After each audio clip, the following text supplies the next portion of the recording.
Eu tive o privilégio de um dia escutar um missionário chamado Wes Stanford. Ele passou uma parte da sua vida ajudando a igreja na Etiópia, que por 17 anos esteve sobre o regime comunista. As igrejas foram lacradas, pastores foram presos, muitos foram mortos. E esse missionário saía da América do Norte e ia para a Etiópia tentar ajudar os irmãos que se reuniam escondidos nas catatumbas, nas florestas.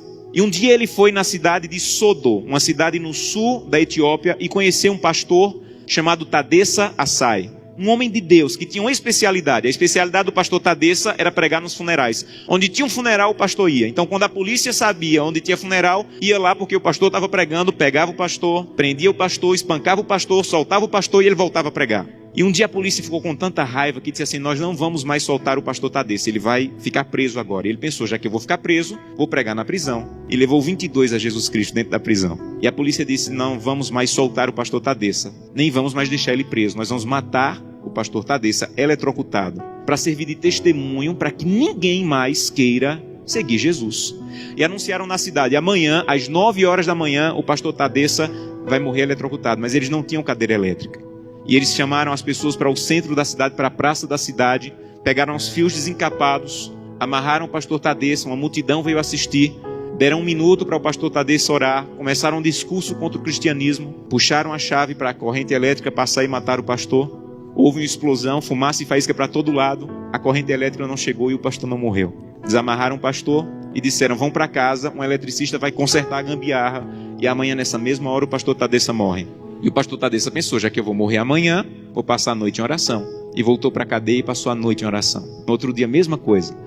A multidão veio, amarraram o pastor Tadessa, alguém havia passado o dia tentando consertar, puxaram a chave, explosão de novo, fumaça e faísca, a corrente elétrica não chegou. E a multidão começou a apertar tanto, fazer tanto barulho, que a polícia ficou temerosa, desamarrou o pastor e disse assim: vai embora daqui. E esse missionário estava lá e disse que acompanhou o pastor Tadessa e disse assim: pastor Tadessa, o que é que o senhor vai fazer? Um homem que passou 2 vezes pela morte, o que é que o senhor vai fazer? E ele disse assim: tem um funeral e eu soube que tem um funeral, eu vou lá pregar. E ele disse assim: pastor Tadessa, eu represento milhares de cristãos na América e nós estamos orando muito por vocês. E disse que o pastor Tadessa se virou, ficou com o rosto sério e disse assim: vocês na América estão orando por nós, aqui na Etiópia? Então volte para a América e diga que nós é que estamos orando por vocês. E ele falou: mas por que vocês estão orando por nós se vocês é que estão sendo perseguidos, pastor?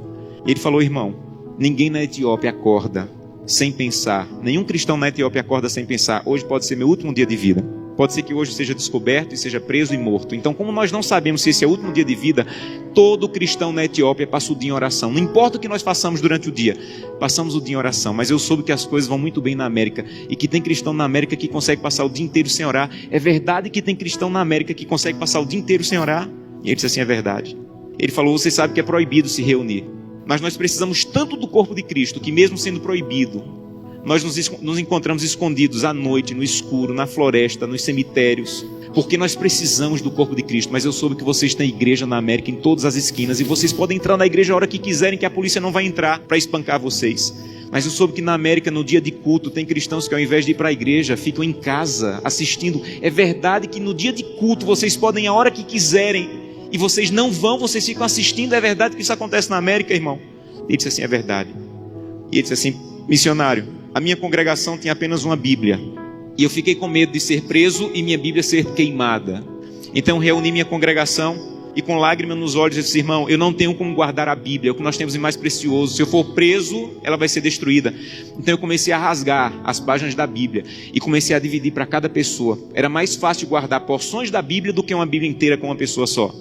E quando eu estou à noite pregando, no escuro, no meio do meu sermão, eu digo: eu preciso de Isaías 53. E alguém lá do escuro começa a recitar do fundo do coração aquela página que ele levou rasgada para casa e decorou. Mas eu soube que na América vocês podem ter 8, 10 Bíblias em casa. E eu soube que tem cristãos na América que, apesar de terem 8, 10 Bíblias em casa, passam uma semana sem ler a Bíblia. É verdade? E ele disse assim: é verdade, nós é que precisamos de oração. Meus irmãos, urgentemente precisamos de oração. Porque cantamos: breve Jesus voltará. Levantamos a mão no apelo dizendo assim: eu quero voltar para o céu para ser dono de tudo. Mas ainda não estamos indo a Jesus de maneira séria para que Ele arranque o egoísmo do nosso coração e que nós possamos entrar na porta do céu e nós não vejamos a rua de ouro nem a parede de pedra preciosa, mas nós possamos olhar para o rosto maravilhoso de Jesus, aquilo que nós aprendemos a olhar nessa terra. Eu tenho um sonho O sonho da minha vida, entrar na porta do céu, segurando a mão de Gleice, minha esposa, e Glenda e Samuel, os meus filhos. Eu quero chegar em frente a Jesus. Eu quero dizer: Jesus, cheguei com minha família. Essa aqui é Glenda, Samuel e Gleice. E eu espero que Jesus diga mais ou menos assim: Josanã, eu já conheci a sua família, porque todo dia você ia à presença. A minha presença me apresentava, só faltava conhecer pessoalmente, mas eu já conheço a tua família. Sejam bem-vindos agora.